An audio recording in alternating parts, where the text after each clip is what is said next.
Chapter 2, Genetics and Breeding, Selecting the Right Animals for Your Herd. This chapter is dedicated to the leg of lamb, which is roasting behind me in the grill. So, maybe you can hear that, you probably can, and we'll just let it roast, and at some point I'll probably take it off. Alright, let's go. Chapter 2, Genetics and Breeding, Selecting the Right Animals for Your Herd. This is kind of the early stuff. If we model our domestic cattle after their distant ancestors and nature's wild herds and provide them with living conditions and a management strategy that mimic their historical natural environment, they should thrive. Therefore, our objective as an industry should be to produce cattle capable of grazing year-round on the grass grown on our land without requiring costly off-farm inputs such as synthetic fertilizers, feed supplements, expensive farm equipment, diesel fuel, antibiotics, and growth hormones, while producing healthy calves that bring us a high return per acre. To accomplish this, our genetic selection process must strengthen our breeding herds. No matter how pretty they are or how expensive they were at auction, high maintenance and low fertility cattle should be removed from the herd. So we're talking about the cows within the herd, what we're looking for. In the wild, predators, drought, starvation, disease, and other trials eliminate weak individuals from the herd. The least fertile and the least nutritionally efficient are those most vulnerable to nature's brutal selection process. Nature purges their genes, strengthening the gene pool. Because we can no longer rely on the wolf or lion to eliminate the weak, we must train ourselves to identify characteristics that indicate problems with fertility and maintenance efficiency. He's blaming it on the wolf and the lion. It's like, hello, Homo sapien, we're right here. Massive killer hunter, best hunter ever, hello. Okay, anyway. Indicate problems with fertility and maintenance efficiency. Maintenance efficiency is an assessment of nutritional efficiency, particularly as it affects production costs. A low-maintenance animal requires far less quantity is that lamb loud? Anyway, sizzling the hell out of that lamb leg. This is like a crap ton of lamb, by the way. It's like, wow, I'm gonna have a lot of lamb to eat. Maybe I should turn it over. Oh my god, I'm not prepared at all for this. We've started chapter 2. I'm already a little ways in. God damn it. And this chapter, I believe, is long. I need some tongs. I'll be right back. Like, really, story time and a meal for me. That looks amazing. Wow, that is a lot of lamb. So, basically, I'm just toasting the lamb at this point. I've already slow cooked it in the oven for a couple hours. It's a huge piece of lamb meat. Alright. So, where was I?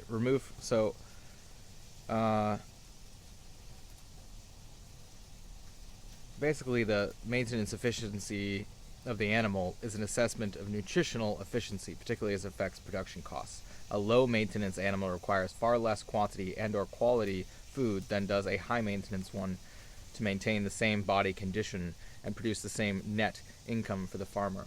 No matter how pretty they are or how expensive they were at auction, high-maintenance and low-fertility cattle should be removed from the herd, right?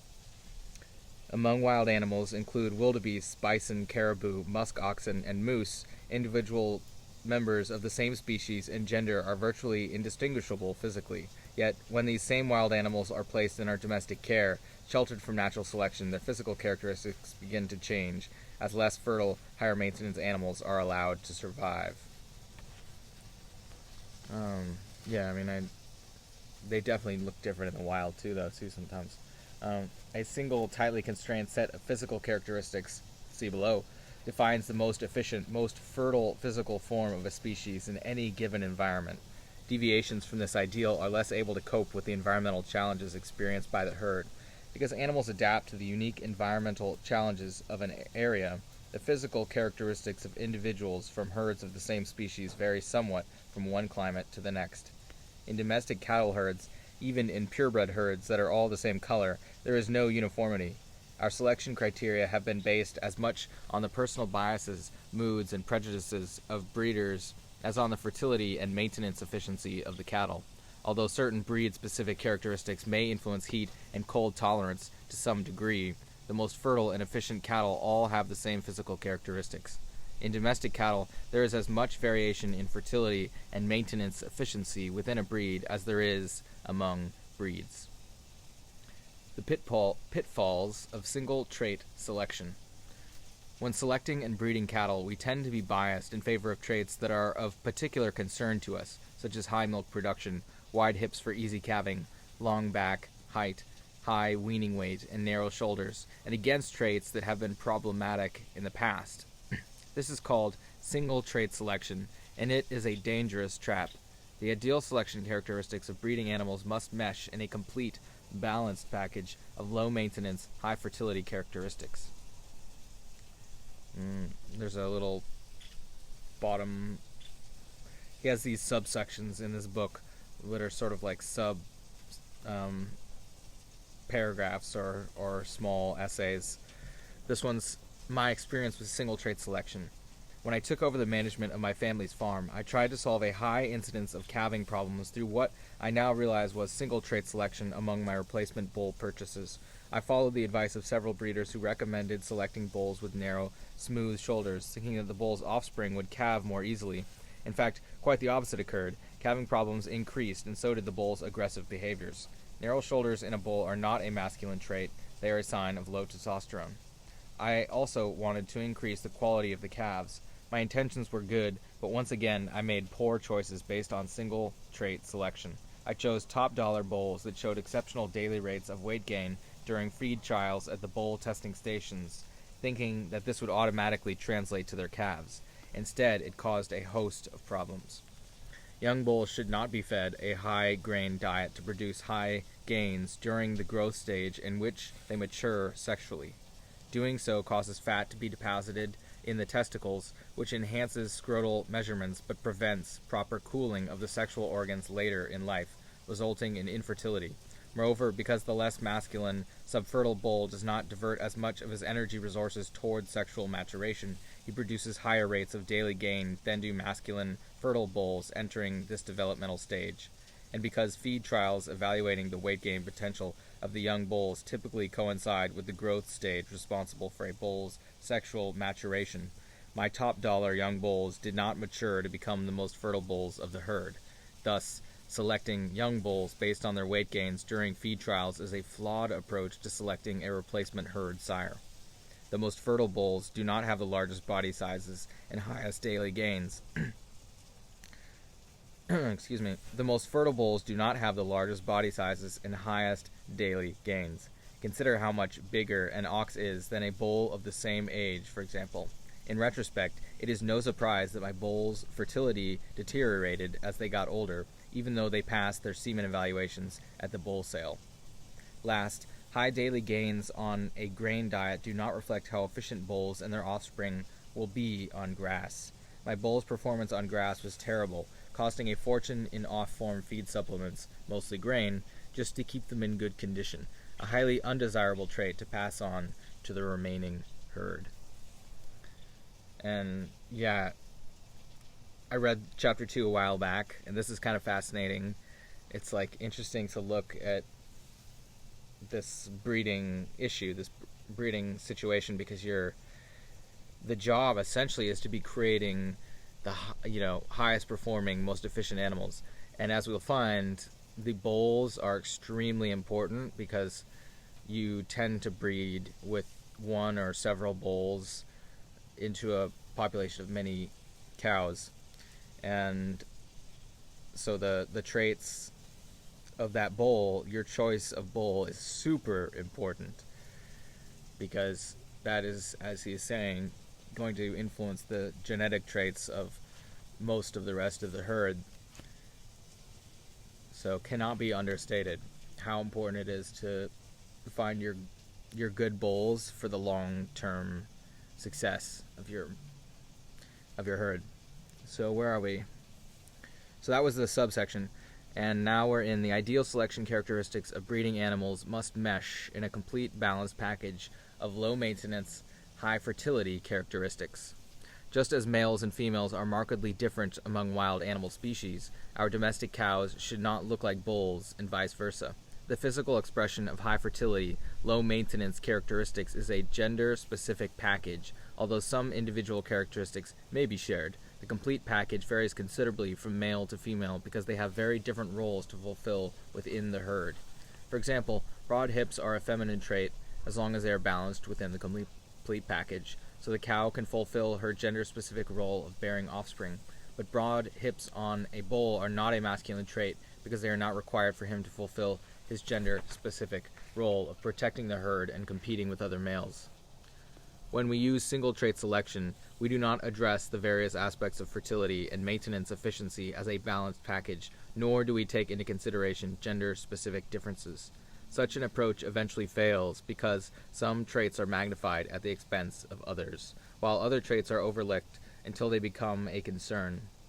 The resulting physiological stress on the animal eventually leads to problems such as calving difficulties, nervous behaviors, lower conception rates, poor health, and lower weight gains, as well as a drop in profit. In the dairy industry, for example, the focus of most brood stock selection is high milk production. Consequently, the selection criterion used for most dairy bulls is high milk production among the bull's female ancestors, even though milk production is a feminine trait. Selecting bulls based only on a single feminine trait on the bull's maternal side, while ignoring the masculine traits of the bull itself, has led to a loss of masculinity, a feminization among dairy bulls. This in turn has led to the bulls passing on high maintenance characteristics to their offspring, the inevitable result of weakening genetics, which we can see expressed as the extraordinarily high nutritional requirements of dairy cows in much of the mainstream dairy industry. Additionally, it is common to see highly aggressive behavior among the bulls due to hormonal imbalances. Instead of focusing on single traits, we must focus on characteristics that indicate low maintenance and high fertility, which are gender-specific, as we will see in characteristics of the ideal breeding animal later in this chapter. By doing so, we select for the same criteria that are crucial to the survival and genetic continuity of animals living in the wild, two traits that are the only ones that truly affect our profitability. Alright, ready to go. Grill is locked down.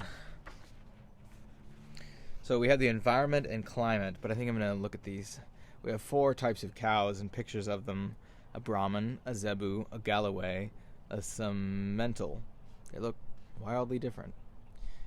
Okay, environment and climate probably affect the physical appearance of these cows. Although fertility and maintenance efficiency traits are the same among cattle all over the world, all cattle show some breed-specific variations that have resulted from adaptations to various environmental and climatic challenges, including temperature and humidity, disease and parasite loads, wind, soil, and nutrient deficiencies, and light intensity and ultraviolet radiation. Animals in hot areas must release a lot of heat from their extremities to maintain a normal core body temperature. This is why the ears of elephants are so large and full of blood vessels. Animals in hot regions are also less hairy than their cold climate cousins. Any hair they have tends not to have high insulating value, and they usually lack a woolly undercoat. Cattle living in a hot climate, especially if the climate is also humid, need to rid their bodies of excess heat. If body temperature is too high, normal body functions will be depressed, as if the cattle are in a state of persistent fever. The immune system will be compromised, weight gains will be reduced, health will deteriorate, and fertility will be questionable. Until the cattle can adapt to the heat and regulate their body temperature, they will become poor producers. This heat-induced loss of productivity is called tropical degeneration. Tropical cattle breeds such as Brahman and Zebu have evolved to be heat tolerant. They have big ears with significant surface area to expel heat and sleek hides with a very low insulating value. They are also more resistant to the parasites and diseases endemic to tropical areas, having been exposed to them longer, which has built up a natural immunity. Some of the British and continental breeds do well in hot regions, but it takes considerably more attention to select highly efficient, fertile animals that do not suffer from tropical degeneration, which typically becomes an issue among British breeds when the average yearly temperature exceeds 18 degrees Celsius or 65 degrees Fahrenheit. For this reason, cattle in tropical areas usually derive at least a portion of their genetic makeup from tropical breeds. Cattle in colder climates must insulate themselves against cold temperatures, wind, and heat-robbing humidity. Breeds such as Galloway and Scottish Highland developed extremely long hair and a thick undercoat to protect against the cold wind and bone-chilling humidity typical of northern coastal regions. Other breeds, such as Simmental, evolved the ability to store thick layers of fat over their backs as insulation against the cold instead of relying on their hair coat. This long hair and woolly undercoat... Oh, they do. They have these deposits of fat. Where are they again? Where are they, you might say? Okay. The long hair and woolly undercoat seem to have evolved in the humid cold, such as the British Isles and coastal regions of northern Europe, whereas the ability to store thick layers of fat seems to have originated in dry, cold areas, such as the inland, high-elevation areas of continental Europe, in particular the Alps. Both adaptations present severe challenges to these breeds if they are moved to a hot climate, but the hairy breeds seem to adapt better because they carry less fat on their backs and are able to shed their undercoats in hot weather. Soil and nutrient deficiencies also play a big role in traits. It follows that more fertile soils will grow more nutrient-rich plants that result in fatter, healthier animals. Cattle move from poor soils to more fertile ones will improve, but cattle move from highly fertile to less fertile land will have trouble adjusting. Thus, when selecting breeding stock, it is best to choose animals that come from conditions that are similar to or poorer than what they will experience on your farm. That was a piece of aluminum foil. Although typically only health... That is Rocket. Hi, Rocket. Although typically only health and growth rates vary in response to different soil conditions, there is one notable exception. The frame size, bone structure of Scottish Highland cattle varies dramatically based on the soil quality they grow up on. This difference is most clearly seen when comparing the tiny Kyloe Island variety and the much larger Scottish Highland cattle found on the more fertile mainland. Scottish Highland cattle are one of the few breeds that can maintain overall health by limiting frame size to compensate for lower nutrients. In poor soil conditions, other breeds may also have smaller frames, but unlike smaller Scottish Highland cattle, their health is compromised and they are poor producers. So in other words, the Scottish Highland cattle is actually good at living in a place with less good soils, what it sounds like. They're able to withstand like poor conditions. Oh, and here's a picture of them. And they look adorable. Oh my god. Some cattle... This is also a very constant trait. When animals get cooped up on an island, they very often are subjected over, like, generations to a kind of a limited amount of resources. And so there's often a shrinking of the population. It would almost be like it's like limited resources, but no predators to kill, limited predators as well to like thin the herd, as it were. So the animals over time will shrink. If that makes sense. Hi, Rockman. Okay, Rockman's inspecting the book. All right, Rockman, you're on the book now. Rockman, I'm trying to... Rockman, hello. Hey, buddy. You can't nap on the book. That's not going to work. Ah! Alright. Some cattle are better able than others to cope with high ultraviolet radiation and intense sunlight, which cause cattle's eyes to water, attracting dust that gets into the eye and causes severe eye irritation. Intense glare and irritation can ultimately lead to cancerous growths in the eye. Though cows can't put on sunglasses, nature evolved dark pigment around their eyes to minimize glare in regions where light intensity is high. This pigment functions much like the charcoal that the traditional Inuit peoples of the high Arctic rubbed under their eyes to reduce the snow's intense glare and to avoid snow blindness. Susceptibility to cancerous growths in the eye, also known as cancer eye, is determined by pigmentation around the eyes, not by a genetic predisposition for the disease. If cattle that don't have this pigmentation are raised in areas of intense glare or intense ultraviolet light, they will have an increased likelihood of developing cancer eye over cattle that have protective pigmentation. I've seen plenty of cancer eye among cattle whose eyes are surrounded by white hair, but rarely among cattle with full pigmentation around the eyes. Eye irritation from intense sunlight and ultraviolet radiation also increases susceptibility to pink eye, or infectious bovine keratoconjunctivitis, a highly contagious infectious bacterial disease of the eye. The added stress is often just enough to weaken the immune system and precipitate the disease. Hair color plays a significant role in how much heat is absorbed or repelled, affecting the heat tolerance of the animal. In addition, dark skin pigmentation is more resistant than light skin pigmentation to damage, sunburn, from intense ultraviolet radiation. I remember frying eggs on black asphalt one hot summer day at my childhood home. In hot, sunny weather, can you imagine wearing a coat that's the same color as asphalt? Cattle with light hair colors, white to red hair with dark skin pigmentation, prevent sunburn, absorb less heat, and flourish in areas of intense ultraviolet radiation and high temperatures. Cattle with darker hair colors fare better in shaded, forested, or overcast regions where they are exposed to less direct sunlight.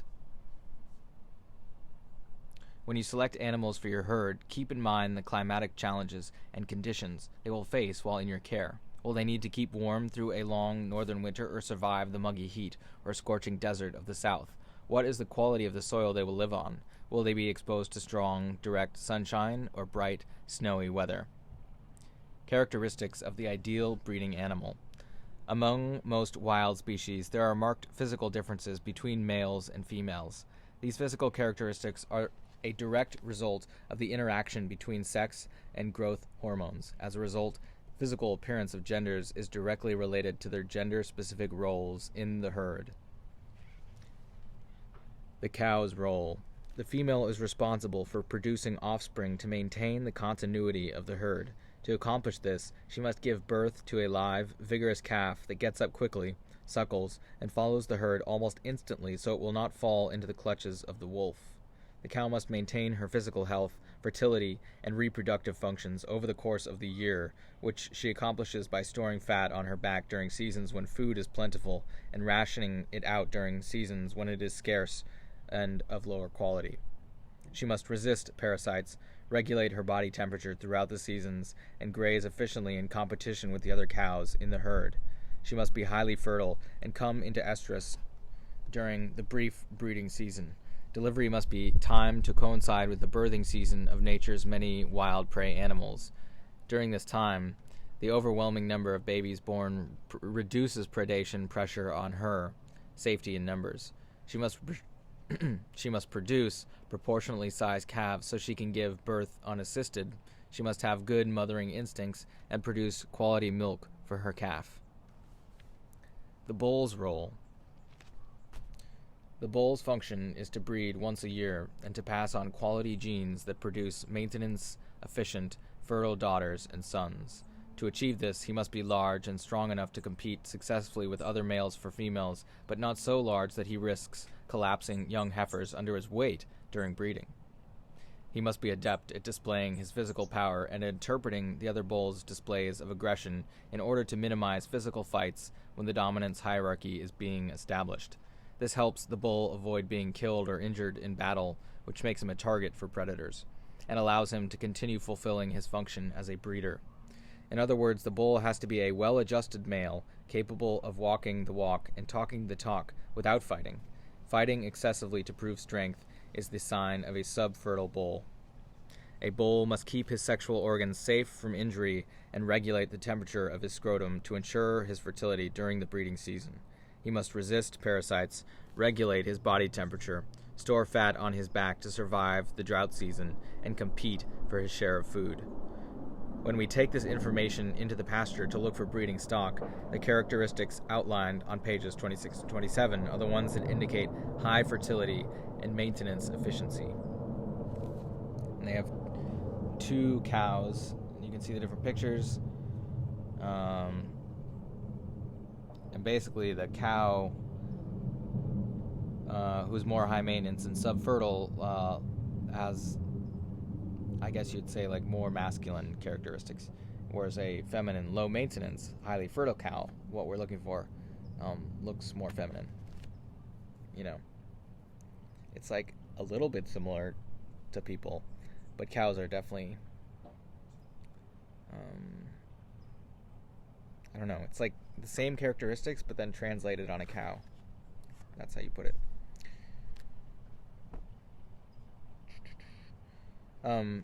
Replacement heifers and cows. A replacement heifer must be feminine in appearance, develop on schedule, and be balanced in build and proportion for efficiency in size, birthing, and ability to consume large volumes of grass. A feminine, low-maintenance, highly fertile cow or heifer calves unassisted, has good mothering instincts, and is an excellent milk producer. She produces a calf every year. Her gestation period is a consistent length each year, and she produces consistent quality calves that yield quality carcasses.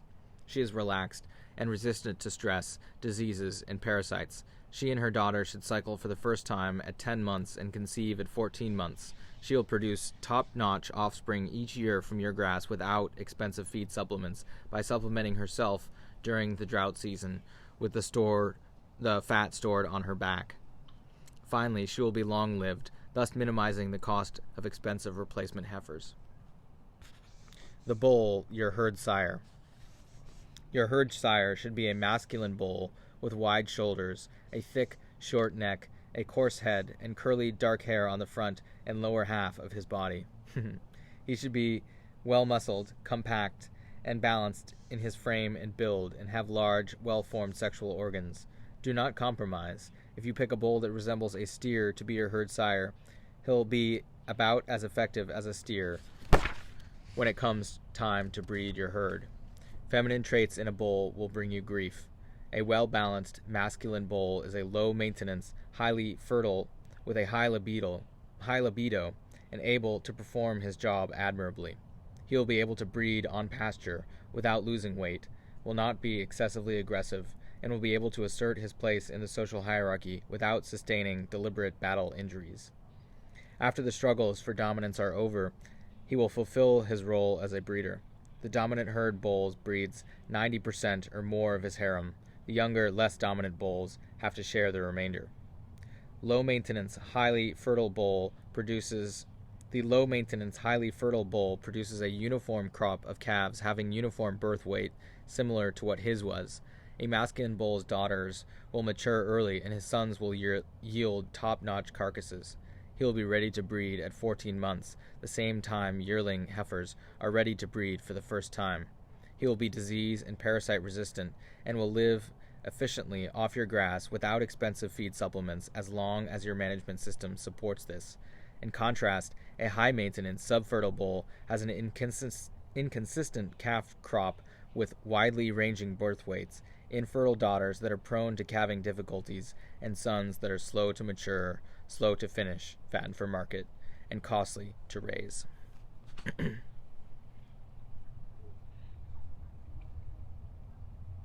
Wow, okay. There's a huge chart up here, and well, we have a picture of these bulls down here, and you could probably guess which is the one we want. The one that is a well-balanced, masculine, low-maintenance one.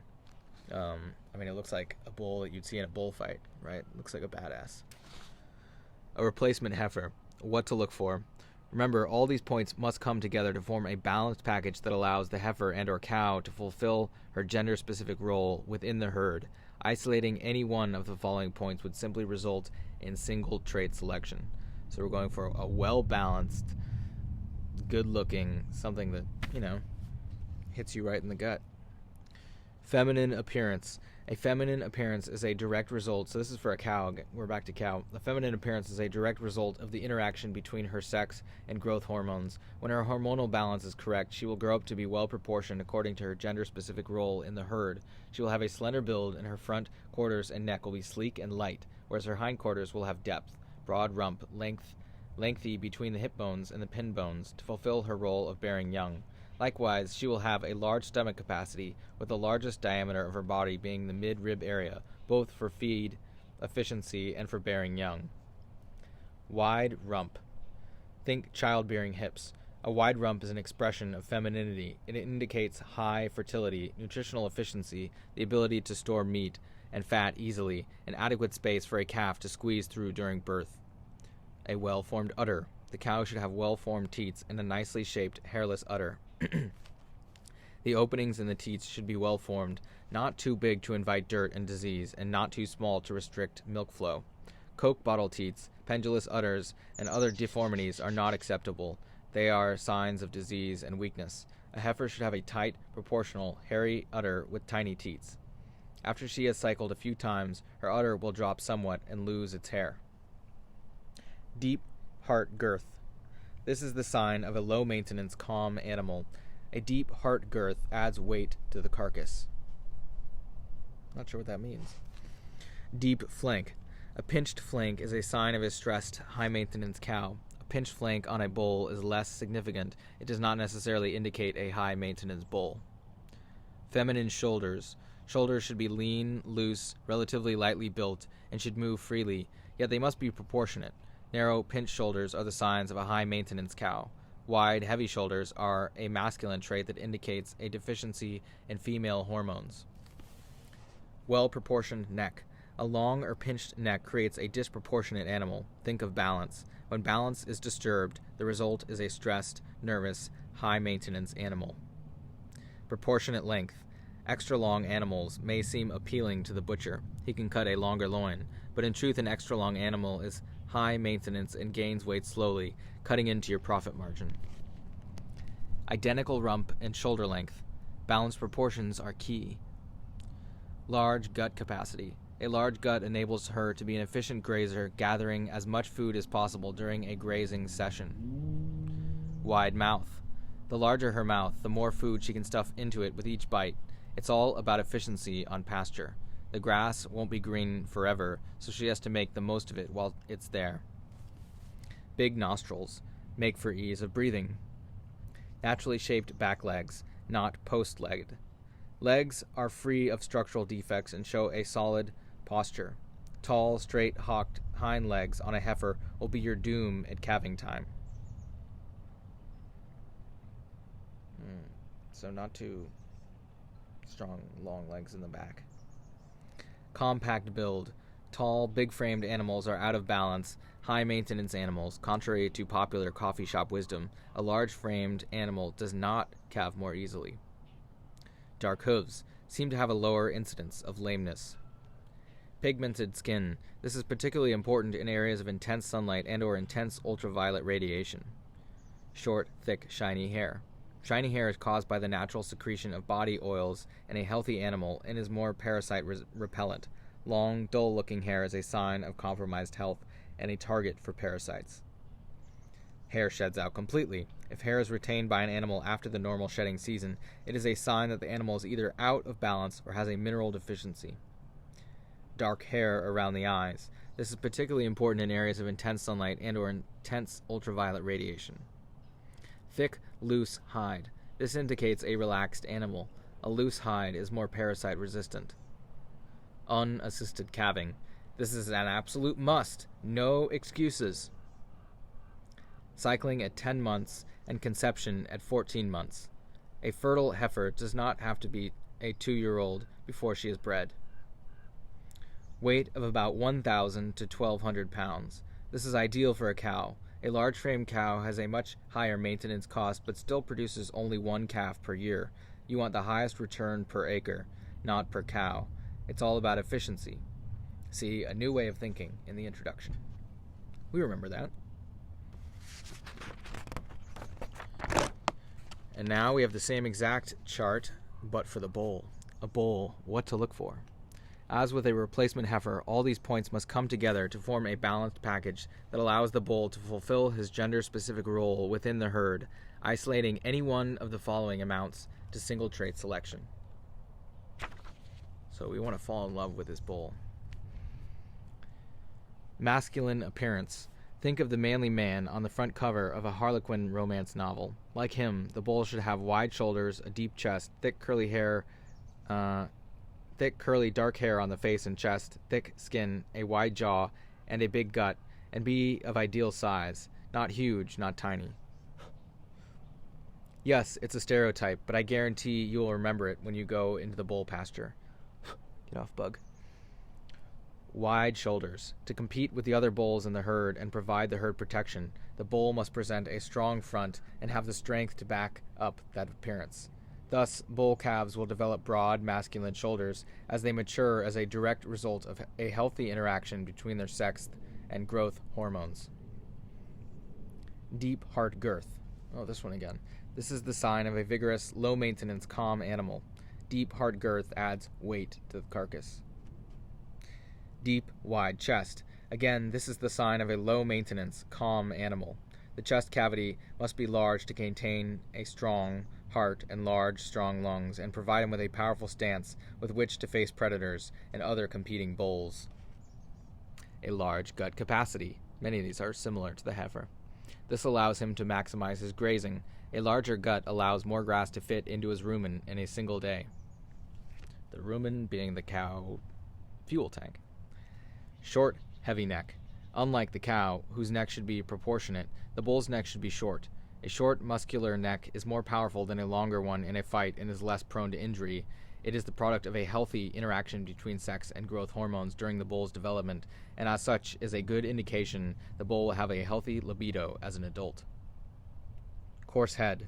Because a bull's role is to be powerful in battle and display that power to avoid fights, a powerful, coarse head is part of his complete package. A deficiency in male sex hormones during his growth stage will result in a finer-boned, sleeker, more feminine-looking animal. Well-fleshed, muscular rump. The rump indicates the bull's ability to store red meat. An excessively large rump is out of balance, as is a scrawny one. The rump is proportionate to his shoulders, but not equal to the shoulders in size. Remember, the powerhouse of the bull is in his front end, whereas the cow's rump is larger than her shoulders for her to fulfill her role in nature. Think of the male stereotype of wide shoulders, narrow hips, muscular legs, and a muscular behind. Proportionate length. Extra long animals seem attractive because of the longer loin, but if the bull is not proportionate, he will be out of balance, a high-maintenance animal that is slow to finish. Naturally shaped back legs, not post-legged. Legs are free of structural defects and show a solid posture. Tall, straight-hocked hind legs will be passed on to daughters, which in turn will have difficulty calving unassisted. Compact, muscular build. Tall, long-legged, big-framed animals are out of balance and require too much food. Good muscle definition. A bull should not have the shapeless bulk typical of a steer's muscling. A bull with excess fat typically has a male hormone deficiency. Pigmented skin. This is particularly important in areas of intense sunlight and/or intense ultraviolet radiation. Dark hooves seem to have a lower incidence of lameness. Thick, loose hide. This indicates a relaxed animal. A loose hide is more parasite resistant. A wide mouth. The larger the mouth he has, the more food he can stuff into it with each bite. It's all about efficiency on pasture. These things are grass machines. Big nostrils make for ease of breathing while they're chomping down all that food. Heavy lower jaw. A strong jaw is less likely to be injured in battle. See the description for a coarse head. Dark hair around the eyes. This is particularly important in areas of intense sunlight and/or intense ultraviolet radiation. Short, thick, shiny hair. It's parasite repellent and an indicator of good health.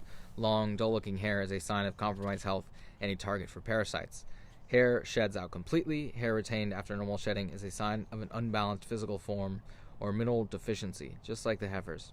Coarse, curly hair on the neck, face, and lower half of the body. The tighter the curls, the higher the fertility. A subfertile bull has wavy hair on his face, neck, and underside. An infertile bull's hair is straight.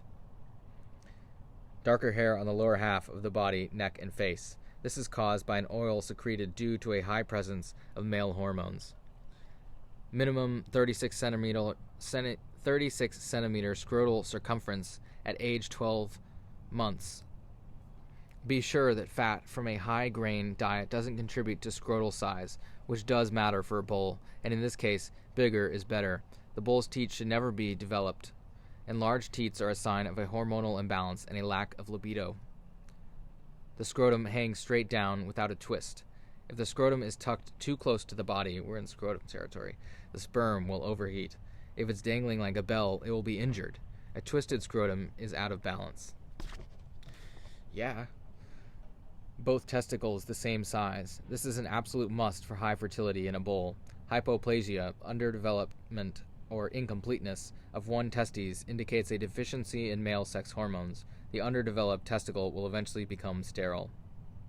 Scrotum covered with very fine, sparse hair and having a buckskin look.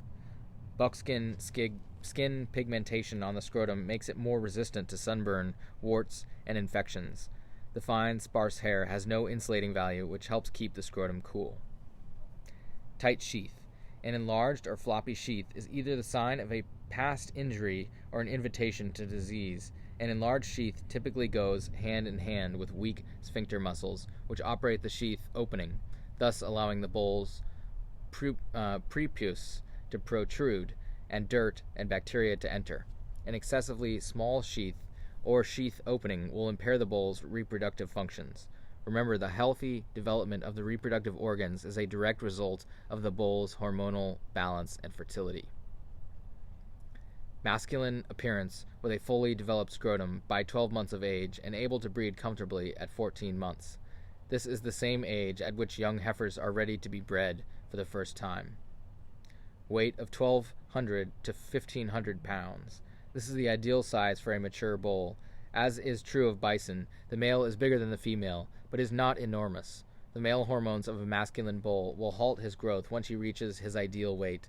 Enormous oxen grow to that size because they don't reach sexual maturity and lack adequate hormones to regulate their growth. Bye, bug.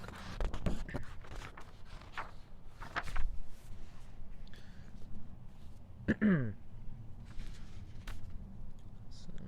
we go. Culling animals. Training your predatory eye. Culling is removing, essentially. They have a picture down here of a bunch of animals grazing. Excuse me. And it says, infertile high-maintenance cows are pushed to the periphery of the herd, which is just typical of cow herd pastures. So, culling animals, training your predatory eye. In the wild, high-maintenance and low-fertility animals all suffer a similar fate. Certainly, a weak animal is targeted first by predator, disease, and parasite, but the signs of high maintenance and poor fertility are much subtler. Predators, and we, must train our eyes to determine which animals we should target and which we should cull. High-maintenance cows are not as well nourished and have less strength to push their way to the front or center of the herd, which puts them last in line for access to food and water. They are the first to have calving difficulties or to abandon their young, and their calves are weaker, more sickly, or runty. They are always the last animals through the gate and the last to cross a river after the main herd has churned up treacherous mud along the riverbank. In the wild, these weaker cows, and especially their calves, are the stragglers that become the unfortunate objects of prey. Barren females are also pushed to the herd's periphery by the other cows because they don't fit in. They are essentially treated as sacrificial bait by the other cows, who use them as decoys to keep predators away from the young in the midst of the herd. The subfertile or high-maintenance bull has a similar fate. The other bulls will not allow a weak bull to breed. He will be beaten and chased out, left to face predators alone without the protection of the herd. Because he does not have the stamina or the dominance to take his place as herd sire, he will not succeed in bringing his genetics to the group.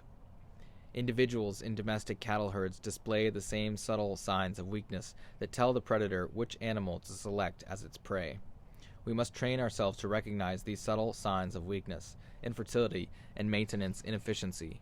One of the best ways to do this is to make a game of it every time we are around cattle and other wildlife. Doing this will help you note the weak members of your herd during the stressful times of the year.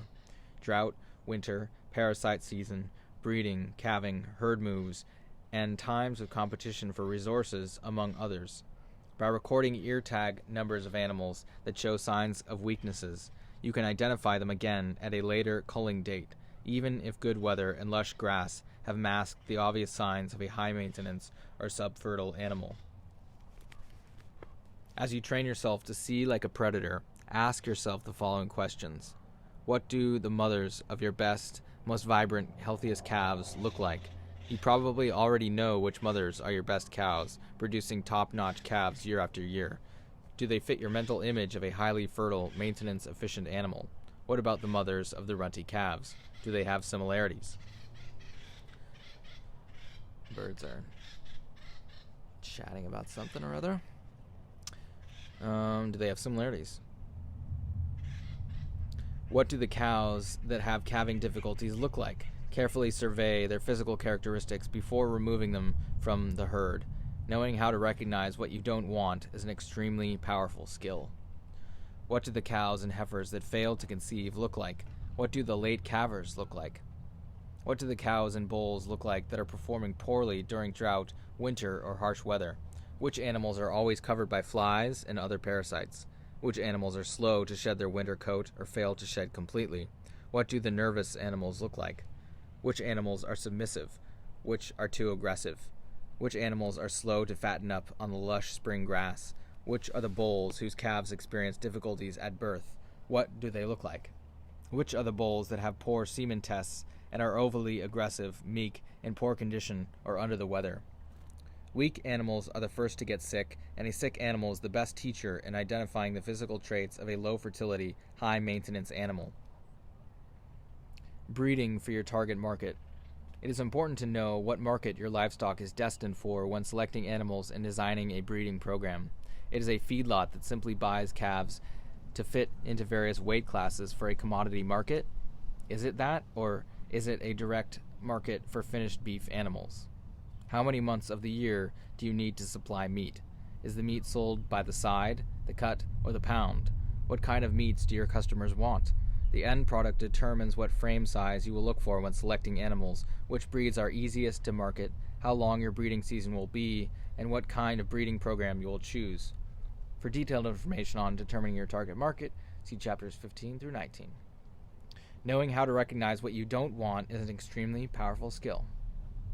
Crossbreeding has become popular due to the hybrid vigor of the offspring. Hybrid vigor is the increased performance associated with a combination of two dissimilar parents, most notable in traits such as fertility, growth, and survivability. If your calves are destined for a commodity market, the quick growth and extra pounds will be welcomed by your buyers. To get true hybrid vigor, however, the crossbred animal must be a terminal cross. That is, both parents are purebred, and the crossbred offspring must be used only as beef and never for breeding. If crossbred animals are rebred, the physical appearance of their offspring is highly unpredictable, ranging from purebred, resembling any one of their original purebred grandparents, to somewhere between the purebred ends of the spectrum. The physical size and hybrid vigor seen during the initial crossbreeding are not passed on to subsequent generations of crossbred calves. A terminal crossbreeding program can get complicated, especially if you intend to produce your own replacement heifers. It necessitates maintaining several separate herds, each requiring individual management and infrastructure. The impact of several small herds will be significantly less beneficial to the land than a single combined herd. The additional complications, stress, and costs of such a program are serious drawbacks to a profitable and ecologically sustainable beef production enterprise, so I do not recommend this approach. In the long run, focusing on maintenance and fertility in your replacement animals will have the greatest impact on your profitability, no matter what breeds your replacement heifers and bulls come from. If you grass finish your beef animals for a specific direct market, your focus will differ from others farmers selling calves or yearlings by the pound at auction. You will want predictable tenderness, flavor, carcass weight, and cut size, predictable finishing weights and grass finishing time periods for ease of management and direct marketing, and predictable income based on a predictable volume, time frame, and meat quality. Your customers will want a product whose quality and delivery date are reliable, Unless you use true terminal crossbreeding, the variable flavor, tenderness, carcass size, and finishing dates of a crossbred cattle will make your breeding program more challenging with higher costs for direct marketing.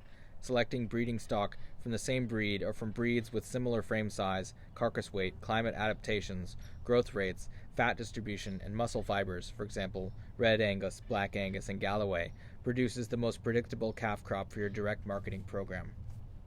Purebred cattle have much less variation in frame size, growth rate, flavor, and tenderness from one calf to the next than do crossbred offspring. All calves finish at roughly the same carcass weight and in roughly the same time frame. The uniformity of the cuts simplifies marketing and results in a more predictable product. It is important to note that by purebred, I mean that the herd is composed of a single breed. A registered purebred breeding program which consists of purebred cattle with known pedigrees, bred according to those pedigrees, and whose records are strictly logged and registered with a purebred breed association is something entirely different. Selecting breeding stock by pedigree instead of by their individual fertility and maintenance characteristics is analogous to single trait selection, or even worse. It is also extremely expensive and time-consuming to deal with the paperwork, herd segregation, record keeping, and other hoopla required in the registered livestock business. Registered purebred breeding is an entirely different business from the low-cost, high-profit, grass-based beef business that I describe in this book. Registered purebred breeding. Registered purebred breeding evolved in the 18th century as a byproduct of the Industrial Revolution, which created a European upper-class aristocracy that had attained wealth but did not share the pure bloodlines of nobility. Instead, they created their own noble pedigrees in show-ring livestock competitions, using their dogs, cats, horses, and cattle that focused on physical perfection and parental lineages. This resulted in a disturbing amount of intentional and unintentional inbreeding and a willingness to overlook the maintenance and fertility characteristics of individual animals in the interest of creating a particular bloodline pedigree or to achieve a fashionable show ring look. This selection process had little or nothing to do with an animal's performance on grass in a serious meat-producing business. Think of your cattle as employees that you hire to turn grass into beef.